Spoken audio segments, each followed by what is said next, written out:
সবে স্কুলে পড়েন, তখন থেকেই প্রেমের প্রস্তাব পাওয়া শুরু। তবে হঠাৎ করে 2002 সালে প্রেমের প্রস্তাব পাওয়ার সংখ্যা বেড়ে যায়। দীর্ঘ এই ক্যারিয়ারে হাজারের বেশি প্রস্তাব পেয়েছেন বলে জানালেন অভিনেত্রী কুসুম শিকদার। আমাকে বন্ধু, বন্ধুর বন্ধু, কাজিনের বন্ধুরা এতটাই পছন্দ করতেন যে বলে শেষ করা যাবে না। দেখা যেত প্রতিদিনই প্রেমের প্রস্তাব পেতাম। কত যে প্রেমের প্রস্তাব পেয়েছি বলে শেষ করা যাবে না। হাজারের বেশি তো অবশ্যই হবে। হেসে হেসে এই কথাগুলো বললেন অভিনেত্রী কুসুম। অভিনেত্রী জানান, প্রথম প্রেমের প্রস্তাব পাওয়ার পর ভয়ে ছিলেন, তবে সেটা ক্রমেই স্বাভাবিক হয়ে ওঠে। কবে থেকে প্রেমের প্রস্তাব পান জানতে চাইলে তিনি বলেন, যে বয়সে মেয়েরা নজরে পড়তে শুরু করে তখন থেকেই। আমার 13 বছর বয়স থেকে প্রেমের প্রস্তাব পাওয়া শুরু। দেখা যেত চিঠিতে কেউ প্রেমের প্রস্তাব দিতেন, কেউ আবার হাতে আমার নাম লিখে রাখতেন। তবে চিঠি বেশি পেয়েছি। দেখা যেত স্কুলে পড়াশোনার পরে প্রেমের প্রস্তাবের সংখ্যা আরও বেশি বেড়ে গেল। এমনও হয়েছে একদিনে একাধিক প্রেমের প্রস্তাবও পেয়েছি। পড়াশোনার সময়ে কুসুম নাম লেখান লাক্স আনন্দধারা ফটোজেনিক প্রতিযোগিতায়। 2002 সাল তার জীবনটাই বদলে দেয়, কারণ প্রতিযোগিতায় তিনি চ্যাম্পিয়ন হন। এরপরে আরও বেশি নজরে পড়তে থাকেন, তৈরি হতে থাকে ভক্তরা। এই বয়সে আমি যত প্রেমের প্রস্তাব পেয়েছি তার অর্ধেক 2002 সালেই।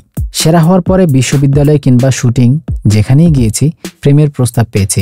অভিনয় শুরু করলাম, সবাই চিনতেও শুরু করলো, পরে আরও বেড়ে গেল প্রস্তাব পাওয়া। এই অভিনেত্রী জানান, শুটিংয়ে গেলে প্রায় লক্ষ্য করতেন পরিচালক বা প্রযোজকের সঙ্গে কেউ আছে। সরাসরি তারা কুসুমকে ভালো লাগার কথা বলতেন, কেউ ধরিয়ে দিতেন চিরকুট। তবে সময়ের সঙ্গে প্রেমের প্রস্তাবের পরিবর্তন এসেছে।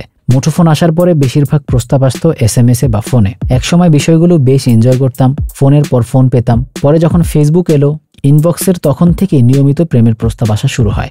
দেখা যায় ইনবক্স খুললেই প্রেমের প্রস্তাব। 13 বছর বয়স থেকেই প্রেমের প্রস্তাব পাচ্ছি।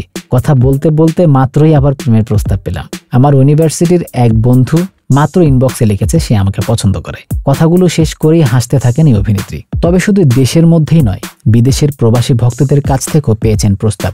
তবে প্রেমের প্রস্তাব পেলেও সেগুলো কোনোটাতেই মনপুত হয়নি বলে জানান কুসুম।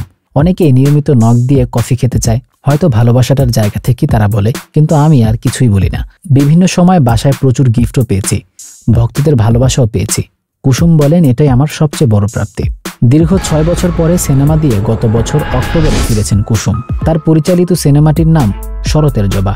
এই সিনেমাটি মুক্তিও পেয়েছে। একজন নারী হিসেবে সিনেমাটির শুটিং থেকে পরিচালনা, পোস্টারের কাজ তিনি নিজেই করেছেন। সিনেমাটি এবার ঢাকা আন্তর্জাতিক চলচ্চিত্র উৎসবে বাংলাদেশ প্যানোরামায় প্রিমিয়ার হয়। আবার ফিরছেন কবে এমন প্রশ্নের উত্তরে কুসুম বলেন, প্রেমের প্রস্তাবগুলো যেমন মনপুত হয়নি, তেমনি এখন যে প্রস্তাব পাই সেগুলো মনপুত হয় না। তবে শিগগির ভালো কাজ দিয়েই ফিরব।